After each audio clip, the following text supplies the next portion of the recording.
स्वागत है आप सभी का हमारे खास कार्यक्रम में और मैं हूं आपके साथ मुस्कान। बुलेटिन का आगाज करेंगे लेकिन उससे पहले एक नजर हेडलाइंस पर। रायपुर में छत्तीसगढ़ विधानसभा चुनाव का exit poll, CM Bhupesh Baghel ने दिया बड़ा बयान, कहा प्रदेश में भारी बहुमत से बनेगी कांग्रेस की सरकार। ओंकारेश्वर पहुंचे सीएम शिवराज सिंह चौहान, पत्नी के साथ ओंकारेश्वर पहुंचे सीएम, प्रदेश की खुशहाली के लिए की कामना। बालाघाट में कांग्रेस नेता की प्रेस कॉन्फ्रेंस, निर्वाचन आयोग की कार्यवाही पर जताई नाराजगी, मतगणना स्थल पर अनुभवी अधिकारी की तैनाती की मांग। अंबिकापुर में नगर निगम टीम की बड़ी कार्रवाई, अतिक्रमण हटाने पहुंची नगर निगम की टीम, भारी संख्या में पुलिस रही मौजूद। और अंबिकापुर में पीडीएस चावल की अफरा तफरी, खाद्य टीम ने मारा छापा, चावल के बोरी की गिनती कर बनाया पंचनामा। चलिए तो अब खबरें विस्तार से। छत्तीसगढ़ विधानसभा चुनाव के एग्जिट पोल आज आए हैं और इस पर सीएम भूपेश बघेल ने कहा है कि 2 दिन रुकिए, सबके आंकड़े एक समान हो जाएंगे, सरकार हमारी बनेगी और भारी बहुमत से बनेगी। 57 सीटों से ज्यादा सीटें आ रही हैं, हमारी सरकार बन रही है, बीजेपी का कोई ऑपरेशन नहीं चलेगा। वहीं विधायकों को दिल्ली शिफ्ट करने और ऑपरेशन लोटस पर भूपेश बघेल ने कहा कि विधायकों को शिफ्ट करने की जरूरत नहीं है और वे नहीं कर पाएंगे, हम पूरे बहुमत से आएंगे और हमें अपनी मेहनत पर विश्वास है। 7 एग्जिट पोल में किसी का आंकड़े एक आध समानता है, लेकिन 2 दिन बाद वो सभी पोल जो है एक समान होंगे। तो एग्जिट पोल चलने दीजिए, लेकिन सरकार हमारी बनेगी, भारी बहुमत से बनेगी। ठीक है? हाँ?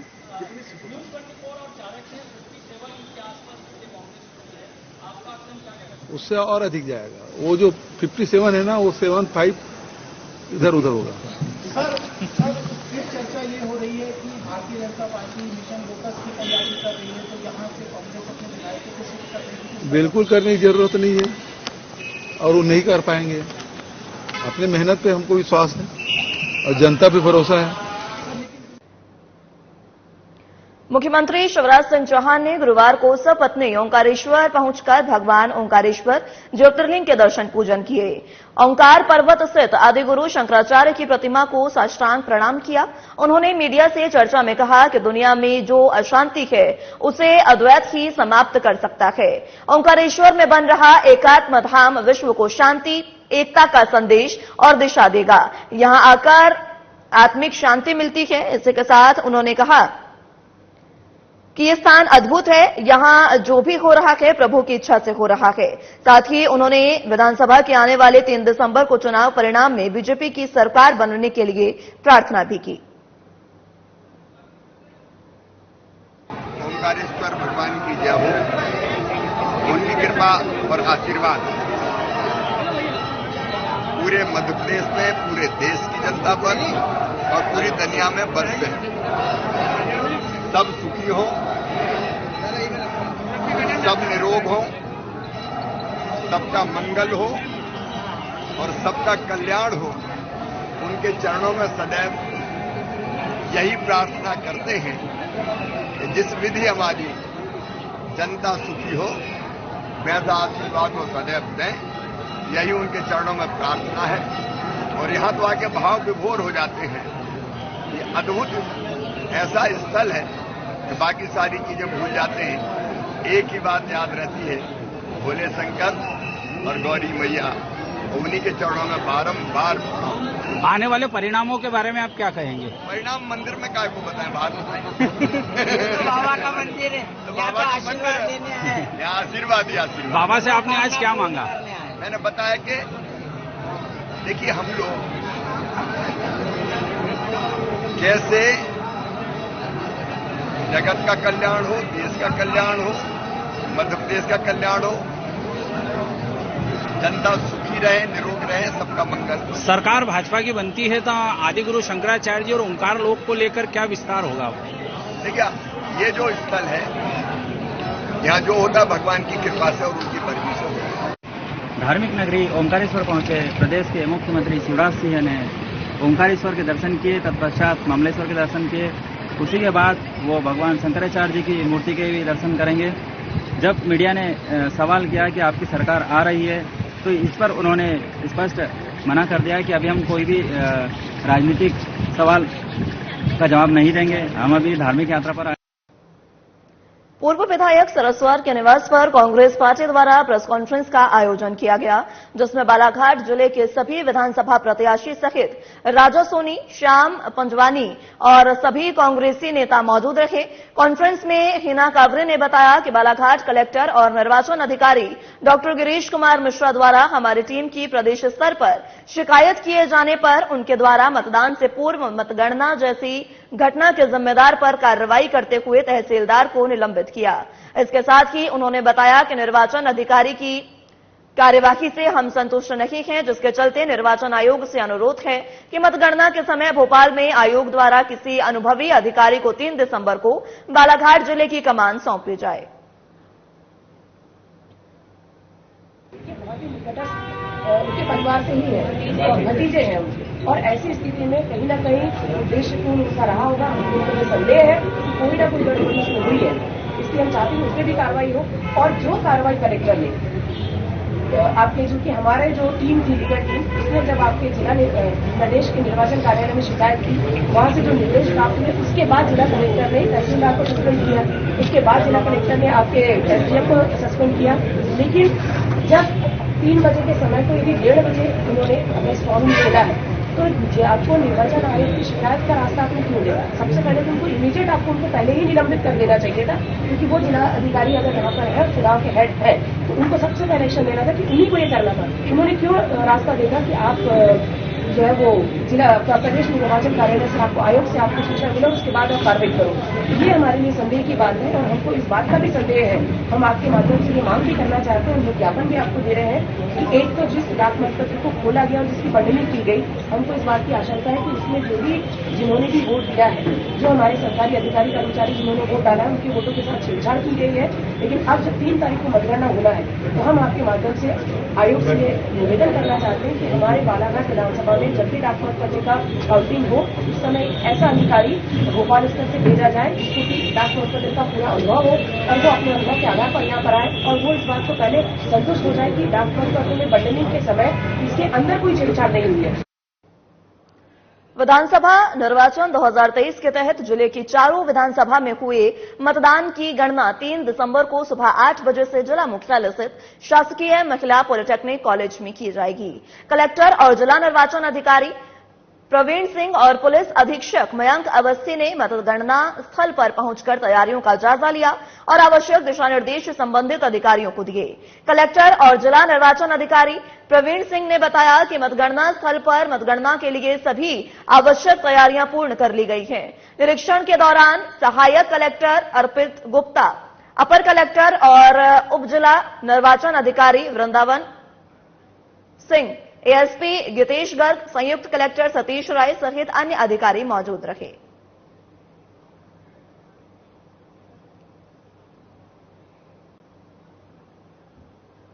झाबुआ में ईवीएम की सुरक्षा को लेकर उठ रहे सवालों के बीच पुलिस अधीक्षक अगम जैन ने जानकारी देते हुए बताया कि हमने 3 लेयर में सुरक्षा व्यवस्था की है। सुरक्षा का घेरा, स्ट्रांग रूम के बाहर सीसीटीवी कैमरे लगे हुए हैं। पूरी गतिविधि पर तीसरी आंख की पैनी नजर है।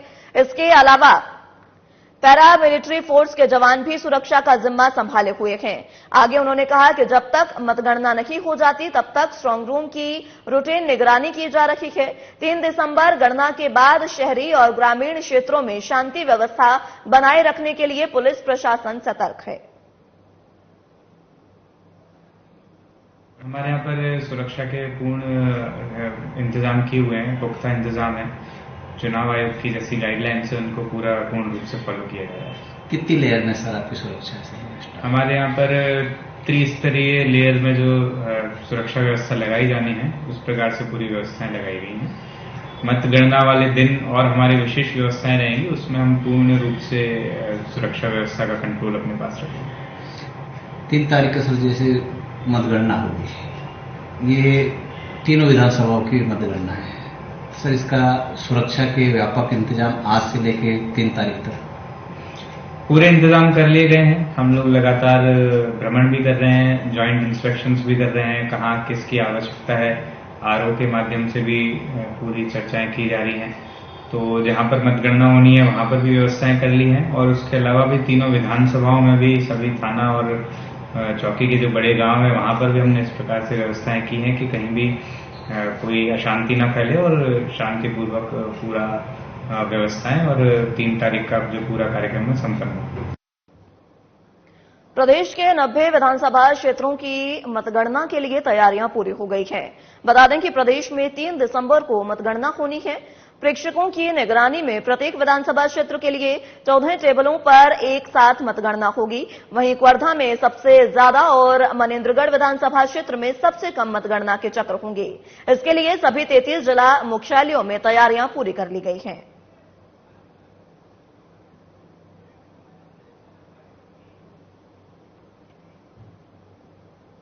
कोंडागांव विधानसभा की बीजेपी प्रत्याशी लता उसेंडी ने मतगणना और स्ट्रांग रूम में कांग्रेस के कार्यकर्ताओं का अनाधिकृत रूप से प्रवेश किए जाने पर गड़बड़ी का आरोप लगाया है। इसी के साथ स्ट्रांग रूम का सीसीटीवी कैमरा सुबह 8 बजे बंद हो जाने के कारण जिला प्रशासन से जवाब मांगा गया। वहीं बीजेपी प्रत्याशी लता उसेंडी जिला निर्वाचन अधिकारी और एसपी के खिलाफ कार्रवाई करने को लेकर धरने पर बैठी हैं। उनका कहना है कि जब तक इन पर कार्रवाई नहीं होगी तब तक धरना जारी रहेगा। सुरक्षाकर्मी ने मुझे जाने से रोका। मैंने कहा कि मैं जिलाध्यक्ष हूं और 82 के साल की तरफ से ना प्रत्याशी आया है ना अभिकर्ता है, मुझे जाने दिया जाए। बोले नहीं, आपका पास नहीं जाने नहीं दिया। तत्काल मैं तुरंत देखा कि बाहर से कांग्रेस के जो ना अभिकर्ता थे ना वो प्रत्याशी थे, वो 3 लोग गए थे। ना प्रशासन से ये जानना चाहता हूं, जब जिलाध्यक्ष को रोका गया तो वो तीनों किस हैसियत से गए? लेटर में स्पष्ट लिखा गया है कि मतगणना के पूर्व तैयारी के निरीक्षण में अभिकर्ता और प्रत्याशी 2 लोग अंदर रहेंगे, लेकिन कोंडागांव जिले में मतगणना के पूर्व की तैयारी में कांग्रेस के ना कैंडिडेट थे ना अभिकर्ता था। कांग्रेस के संदिग्ध लोग अंदर थे। ये किसके कहने पे अंदर गए थे, क्यों इनको जाने दिया गया, ये जिला प्रशासन जवाब दे। और दूसरी बात, आज जो है सुबह 8 बजे यहाँ का कैमरा भी बंद था। ये स्पष्ट दिखाई देता है कि यहाँ पे गड़बड़ी की गई है और भूपेश बघेल के सह में, मोहन मरकाम के सह में कोंडागांव विधानसभा, कोंडागांव जिले में गड़बड़ी की जा रही है।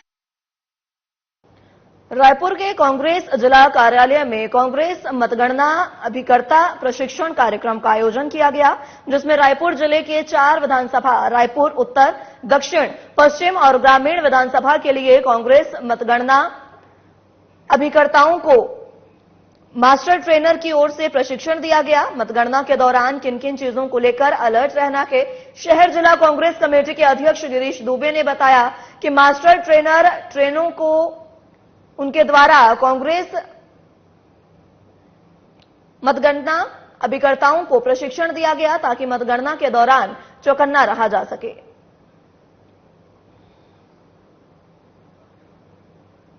रायपुर शहर के 4 विधानसभा जो रायपुर शहर जिला कांग्रेस कमेटी के अंतर्गत आते हैं, जो है उत्तर, पश्चिम, दक्षिण और ग्रामीण विधानसभा, इन चारों विधानसभाओं के जो मतगणना एजेंट पार्टी की ओर से वहां प्रत्याशी के लिए मतगणना स्थल पर बैठेंगे, उन चारों विधानसभा के मतगणना एजेंटों को आज यहां पर मास्टर ट्रेनर आए हैं प्रदेश कांग्रेस कमेटी से। वो हमारी नेता आदरणीय किरणमयी नायक जी और प्रमोद दुबे जी ने यहां पर उनको टिप्स दिया और प्रशिक्षण दिया कि मतगणना के दौरान उन्हें क्या क्या चीजों का अध्ययन करना है, किन किन चीजों पे अलर्ट रहना है और कैसे मतगणना करानी है। देखिए, सभी हमारे मतगणना एजेंट अनुभवी हैं, लेकिन परीक्षा के पहले रिवीजन करना जरूरी होता है। वैसे ही हमारी कल जो 3 तारीख को होने वाली जो मतगणना की परीक्षा है, उसमें हम अपने सभी साथियों को रिवीजन करा रहे हैं कि प्रशिक्षण के माध्यम से कई सारी चीजें जो उनके दिमाग से छूट जाती हैं और जो चीजों को वहां पर सतर्कता बरतनी है,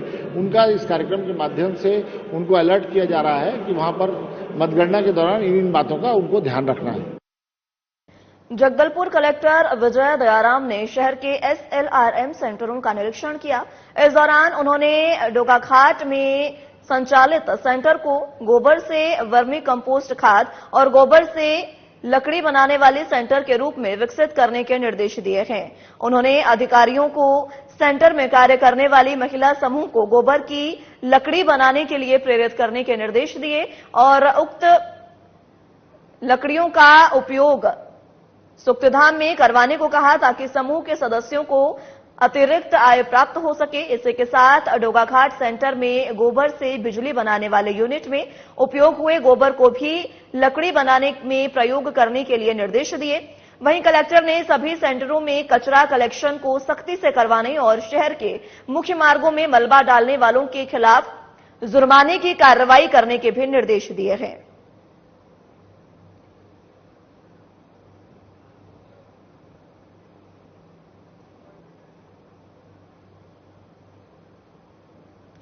कार्तिक पूर्णिमा के शुभ अवसर पर परंपरा अनुसार इस वर्ष भी बगलीपाठ में मंडई मेले का आयोजन बड़े हर्षोल्लास के साथ किया गया। दूर दूर से व्यापारी गण यहां पर अपनी अपनी दुकान लेकर पहुंचे। प्रतिवर्ष बगलीपाठ में मंडई मेला लगता है और बंजर नदी के तट पर बगलीपाठ होने के कारण मेले के अवसर पर दूर दूर से लोग पहुंचकर स्नान करने पूजा अर्चना करते हैं। क्षेत्र में आस्था का प्रतीक माना जाता है। ऐसा भी कहा जाता है कि यहां पर लोगों की मन्नतें पूरी होती हैं।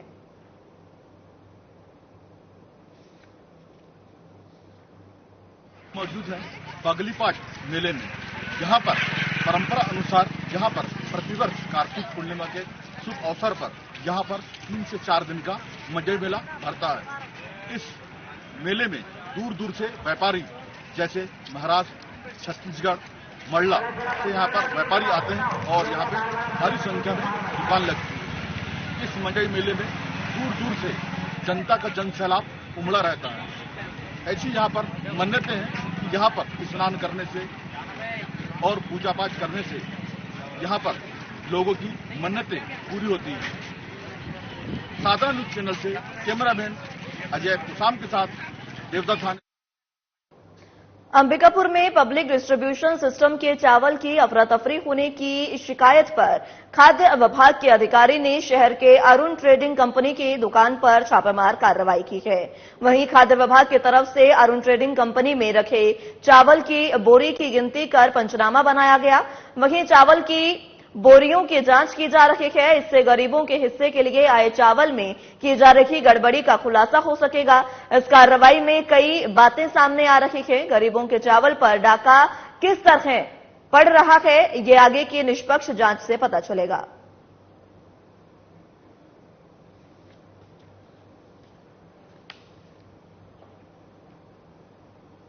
अंबिकापुर में नगर निगम टीम अपने दलबल के साथ मेडिकल कॉलेज के सामने लगे ठेला गुमटी दुकानों पर कार्रवाई करते हुए ठेला दुकानों को हटाया गया। बता दें कि लगातार लग रहे ठेला दुकान के कारण जाम की स्थिति और दुर्घटना हो रही है।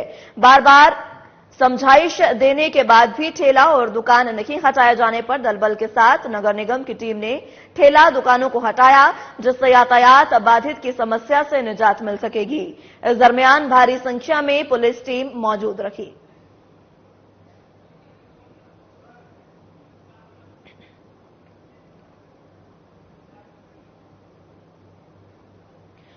केशकाल पुलिस ने बड़ी सफलता हासिल की है। बता दें कि पुलिस ने महाराष्ट्र के 2 अंतर्राज्यीय गांजा तस्करों को गिरफ्तार किया है, जिनके कब्जे से 23 किलो 410 ग्राम गांजा बरामद किया है, जिसकी बाजारी कीमत लगभग 2.5 लाख रुपए बताई जा रही है।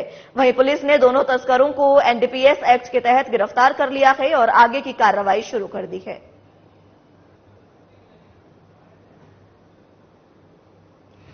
श्रीमान पुलिस अधीक्षक महोदय कोंडागांव के निर्देशन में लगातार वाहनों की सघन चेकिंग की जा रही थी। इसी दौरान हमें सूचना मिली कि बेड़मा के पास 2 व्यक्ति बस का इंतजार कर रहे थे, जिसके पास से 2 बैग मिला, जिसको चेक करने पर उसमें अवैध मादक पदार्थ गांजा जैसा मिला, जिसे जब्त किया गया है। मादक पदार्थ 23 किलो मिला हुआ है, जिसका अनुमानित लागत 2,30,000 है और दोनों आरोपी महाराष्ट्र मुंबई के हैं। दोनों को माननीय न्यायालय में पेश कर जेल भेजा जाएगा। शंकरगढ़ में लगातार हाथियों का उत्पात जारी है। हाथी के हमले से एक महिला की दर्दनाक मौत हो गई है। वहीं हाथियों के आतंक से परेशान लोग दहशत में हैं। बता दें कि हाथियों के आतंक से क्षेत्रों में भय का माहौल है। वहीं वन विभाग की टीम हाथियों से दूर रहने की अपील कर रही है।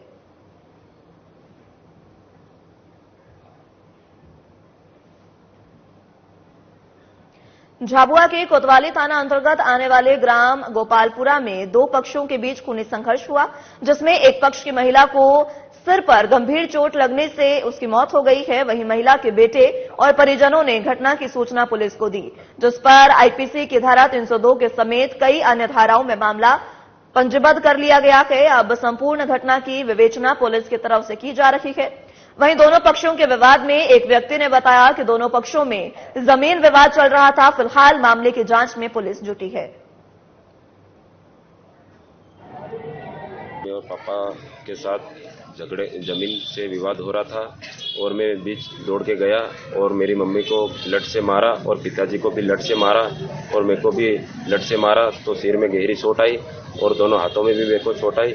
ये जमीन का विवाद था। जमीन कहीं पुरानी थी तो हमारे कहीं बोल रहे थे कि कब्जे में थी और जो छोटी कड़ावत के लोग थे वो बोल रहे कि ये हमारी जमीन है, बोल रहे थे। तो जमीन हमारे गोपालपुरा की सीमाकरण में थी तो हमारे कब्जे में थी। इस बात से लेकर हमारा विवाद हुआ। किस जगह हुआ है विवाद? ये गोपालपुरा में हुआ। किन्होंने मारा है, आप नाम मालूम है? ये छोटी कड़ावत वालों ने मारा। नाम मालूम है किसी की? मालूम है। क्या नाम है उनके? ये प्रदीप पिता तेजिया ने, प्रकाश पिता हकरू पुंजा ने, फिर वो विनोद पिता तेजिया ने और तेजी हकरू। ये गोपालपुरा गांव में थाना कोतवाली अंतर्गत जो है कल दिनांक 28 को लगभग 3 बजे के आसपास दो पक्षों के बीच में जमीन को लेकर के विवाद हुआ था और इसमें एक पक्ष द्वारा जो है मृतिका पुंजीबाई की जो है लाठी हाथ मुक्कों से मार करके जो है हत्या कर दी गई है। इस मामले में मृतिका के लड़के राकू पिता मेहता की रिपोर्ट पर अपराध पंजीबद्ध किया गया है और इसमें आरोपी के विरुद्ध धारा 302, 147, 148, 294, 323 भारतीय दंड विधान के अंतर्गत अपराध पंजीबद्ध किया गया है और इस मामले में अभी विवेचना जारी है और विवेचना के अनुसार जिस प्रकार से साक्ष्य पाए जाएंगे वैसे इसमें आरोपी के विरुद्ध कार्यवाही की जाएगी। खबर धमतरी से है, जहां भटगांव में सरपंच की मनमानी का एक मामला सामने आया है। दरअसल यहां चारागाह के लिए आरक्षित जगह पर सरपंच की तरफ से बिना पंचों और ग्रामवासियों की सहमति से देवांगन समाज के लिए सामुदायिक भवन बनवाया जा रहा है, जिसका विरोध देवांगन समाज के साथ ही समस्त ग्रामवासी और पंच कर रहे हैं। वहीं ग्रामीण निर्माण कार्य नहीं रुकने पर उग्र आंदोलन की बात कह रहे हैं। इस मामले को लेकर जब सारे पंच और ग्रामीण सरपंच सहित जनपद पंचायत पहुंचे तो सरपंच बोधन ध्रुव मीडिया को देखकर अपनी गाड़ी पर बैठकर भागते नजर आए। हमारे गांव में अतिक्रमण हो रहा है और इसका संरक्षण स्वयं सरपंच महोदय कर रहे हैं। तो किस तरह का अतिक्रमण है, क्या पूरा मामला है बताएंगे? ये विगत 4 वर्षों से उस जमीन को हमारे गांववासी जो पूर्व में 3 और समिति थे वो विरोध किए कि यहाँ हमारे गांव में बच्चों के लिए भवन बनाना है, 4 गांव के लिए इस व्यवस्था के लिए 4 समिति इसको बंद करवा चुके हैं और ये जब से बोधन ध्रुव आया है पंचायत में तब से अपना मनमानी चला रहा है, न प्रस्ताव ले रहा है, न ग्राम के समिति से कुछ भी बिना चर्चा के ये अपना व्यक्तिगत काम करवाते रहते हैं। हम लोग जनपद पंचायत आए हैं, देवांगन समाज का भवन बन रहा है उसके विरोध में। सबसे पहले जिस समय मोहित देवांगन सरपंच थे उस समय प्रस्ताव हुआ था देवांगन समाज भवन के लिए जमीन का, उसका जामुन ध्रुव के सरपंच बनने के बाद उसका हम लोग निरस्त किए थे सभी पंच मिलके पंचायत मीटिंग में। उसके बाद फिर से मीटिंग चलता गया। उस बीच में ये हुआ कि पंचायत मीटिंग हुआ जिसमें 11 जो प्रस्ताव हुआ था उसमें हम लोग राजी थे, उसमें हम लोग दस्तखत किए थे, लेकिन नीचे में जो जगह बचा रहता है उसमें प्रस्ताव डाल दिया गया जिसकी जानकारी हमको आज हुई है। इसके पहले पंचायत घेराव भी हुआ है जिसमें सरपंच जी ने लिख के दिया था कि इस काम को मैं बंद करूंगा, इसका प्रस्ताव मैं रद्द करूंगा, आज तक नहीं किया है। इस पे शिकायत पूर्व में प्राप्त हुई थी और जनपद के माध्यम से इस पे जांच भी हुई है और जांच के उपरांत जांच अधिकारी ने प्रतिवेदन दिया है जिसमें उनके द्वारा उल्लेख किया गया है कि पंचायत के प्रस्ताव और जो भी संबंधित दस्तावेज है, नक्शा खसरा पंचायत के प्रस्ताव, ग्राम सभा के प्रस्ताव प्राप्त होने के उपरांत ही इस कार्य की स्वीकृति हुई और यहाँ से जनपद से कार्य आदेश जारी होने के पश्चात कार्य पंचायत में प्रारंभ किया गया था, जिसके पश्चात ग्रामीणों द्वारा आपत्ति दर्ज की गई थी। तो अभी बहुत सारे ग्रामीण मेरे पास आए हुए थे, तो उनके प्रतिनिधियों के माध्यम से चर्चा हुई और उनको समझाया गया है कि जो भी नियम, अगर किसी काम को निरस्त कराने की उनके द्वारा मांग की जा रही है तो उसके लिए विधिवत जो स्वीकृतकर्ता अधिकारी है उनके पास जो भी आवश्यक दस्तावेज है, जैसे पंचायत का प्रस्ताव या ग्राम सभा का प्रस्ताव, वो सारे दस्तावेज के। फिलहाल के लिए मेरे साथ इस बुलेटिन में बस इतना ही। नमस्कार।